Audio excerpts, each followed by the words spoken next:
Abram went up out of Egypt, he, his wife, all that he had, and Lot with him, into the south. Abram was very rich in livestock, in silver, and in gold. He went on his journeys from the south as far as Bethel, to the place where his tent had been at the beginning between Bethel and Ai, to the place of the altar, which he had made there at the first. There Abram called on the Lord's name. Lot also, who went with Abram, had flocks, herds, and tents. The land was not able to bear them, that they might live together. For their possessions were so great that they couldn't live together. There was strife between the herdsmen of Abram's livestock and the herdsmen of Lot's livestock. The Canaanites and the Perizzites lived in the land at that time.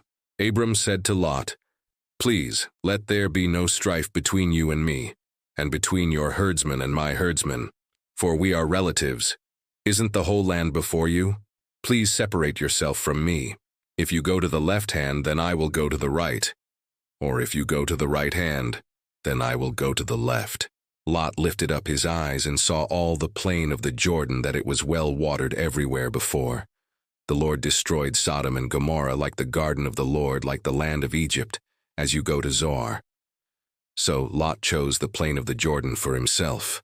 Lot traveled east, and they separated themselves from one another.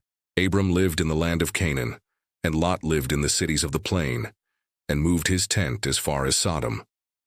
Now the men of Sodom were exceedingly wicked and sinners against the Lord.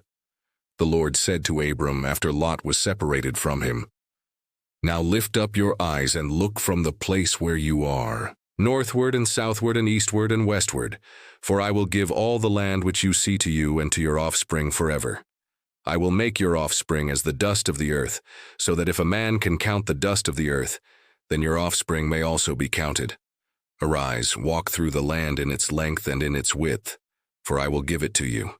Abram moved his tent and came and lived by the oaks of Mamre, which are in Hebron, and built an altar there to the Lord.